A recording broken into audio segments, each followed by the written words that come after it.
أحياناً بيطلع منا تصرفات غير مفهومة أو ردود أفعال بتكون كتير كبيرة على الموقف. فهون في نظرية قالها دكتور دان سيجل إنه عمل موديل بالإيد عن الدماغ وشرح لنا فيه بطريقة مبسطة كيف نحن لازم نتحكم بأعصابنا وردود أفعالنا. فدكتور دان سيجل قال إنه في عنا في الإيد هاي نتخيلها إنه هي البرين، فنحن حنحط الإصبع هذا في منتصف الإيد ونسكرها. لما يكون الشكل عنا هيك كامل، فهون قال إنه هذا الستيم اوف ذا برين، هاي الكورتكس، ولما نفتحها هيك هذا الليمبيك سيستم. هذا الجزء مسؤول عن الايموشنز، عن ردود الافعال. اما لو سكرنا ايدنا هيك فهذا الجزء هو المسؤول عن الثينكينج وعن انه نحن نكون قادرين نفكر. فلو نحن حسينا انه في موقف صار قدامنا، في شغله من الاثنين: يا اما عقلنا بيكون بهي الحاله اللي هو الثينكينج ماسك الايموشنز ونحن قادرين نفكر وناخذ قرار، او اما بيكون الثينكينج بعيد ونحن كل قراراتنا هون نابعة من الايموشنز. يعني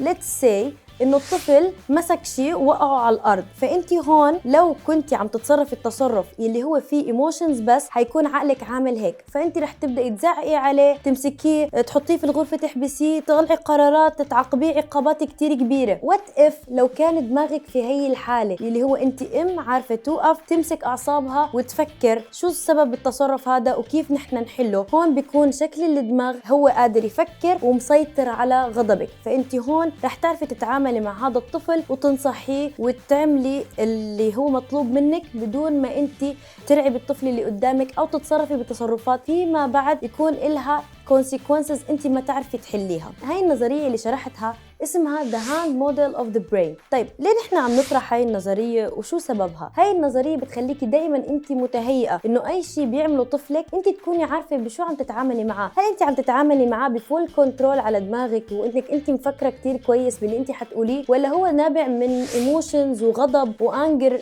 بس عم يطلع على هذا الطفل اللي هو مش فاهم انت ليه عم تتصرفي معاه هيك؟ فلذلك انت لازم تكوني دائما حاطة ببالك انك انت دائما تكوني مسيطرة على عقلك ومسيطرة على مشاعرك. حتى لو انت ما بتعرفي هاي الاشياء لازم انت تبدأي تتعلميها وتشتغلي عليها خطوة بخطوة لتقدري تسيطري سيطرة كاملة على نفسك وعلى طفلك. من هون بدي اقول لك انت كأم، حتى لو في بعض الاوقات حسيتي انك انت تصرفتي بطريقه الايموشنز بس بدون ما تعملي ثينكينج، ما تلومي نفسك، بس اعملي هايلايت وحاولي انك تشتغلي بعد هيك على نفسك انك انت تتعاملي بالطريقه الاصح. وهيك انا بقول لك انه انت قادره انك تكوني ام دائما مبسوطه وفرحانه بالنتيجه اللي هي عم تزرعها باولادها. وصدقيني الزرعه الكويسه دائما ان شاء الله نتيجتها حتكون كتير حلوة ومرضية. خليكي معانا دائما خطوة بخطوة لتكوني دائما مبسوطة ودائما النتيجة تكون مرضية لإلك.